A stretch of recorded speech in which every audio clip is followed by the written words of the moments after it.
Bonjour tout le monde, Xbox ingénieur en développement et système d'information.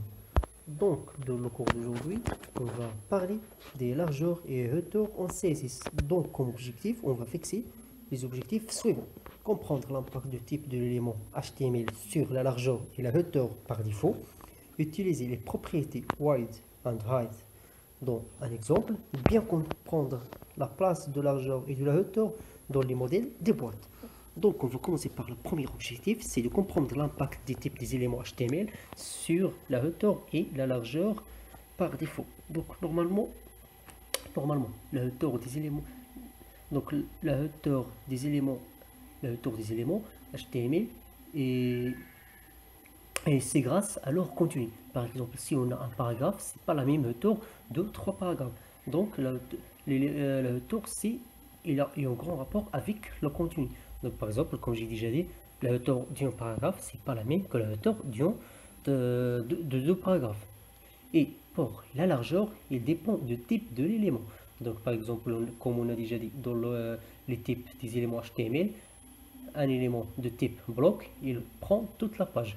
Mais par exemple, un élément de type NR, par exemple span, strong, il prend juste le contenu de cet élément. Donc voilà. Donc maintenant, on va essayer d'appliquer white and height dans des exemples pour bien comprendre comment vraiment ça marche. Donc voilà, on a notre page HTML, on a une div, voilà, une para, et on a titre et deux paragraphes. Donc on va par exemple appliquer white and height sur notre élément HTML div. Donc on va faire point, comme ça. Height, par exemple, 1000 ou bien juste 100 pixels. And width, comme on a déjà dit, on a cette propriété, il comprend, ils peuvent avoir deux valeurs, soit des valeurs relatives, soit des valeurs absolues. Maintenant, ici, c'est une valeur relative, on va faire ici une valeur absolue, pourcentage, et pour voir le résultat, on va faire color background color, par exemple, if a 0, et on a besoin de quoi? De ça. On va voir le résultat ici. Donc voilà notre élément. Donc pourquoi j'ai fait ici une valeur absolue? Parce que la valeur absolue, ça marche bien lorsqu'on veut faire des pages responsives. Donc voilà, il occupe toujours 50% de notre page. Toujours 50%. Donc par exemple, si on veut faire une application qui ça marche sur le web et aussi sur le mobile, il faut travailler avec les valeurs absolues. Ça c'est très très important. Donc voilà, toujours, il occupe toujours la même chose. Mais si je fais par exemple ici, par exemple 2000 pixels, si je fais ça par exemple, on va voir c'est tellement différent. Voilà, il reste fixe. Donc ça c'est pas une bonne pratique si on veut créer une page responsive. Il faut faire bien attention à ça, c'est très très important si on veut créer des pages responsives. Maintenant on va essayer aussi d'appliquer ça à un autre élément, par exemple P1. C'est très simple, mais c'est très important de connaître ça avant de passer à des choses qui sont très serrées. Donc, par exemple, on va faire ça.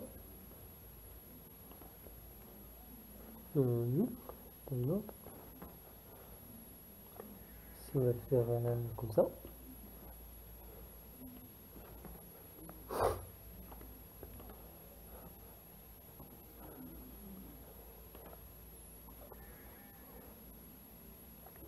On va faire comme ça.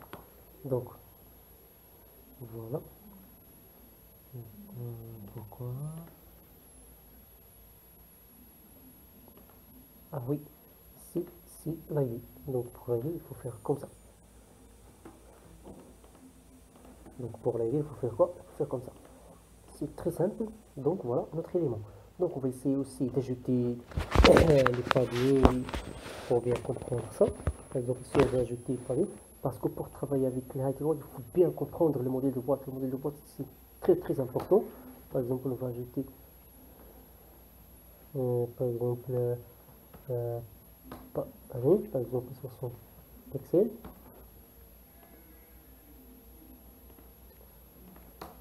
Donc,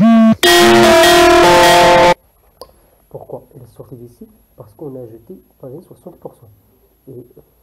Et donc, comme résultat quoi? Il a ajouté 60% ici, et 60% ici, 60% ici, et 60% ici. Donc, c'est que 400 plus 60% plus 60%.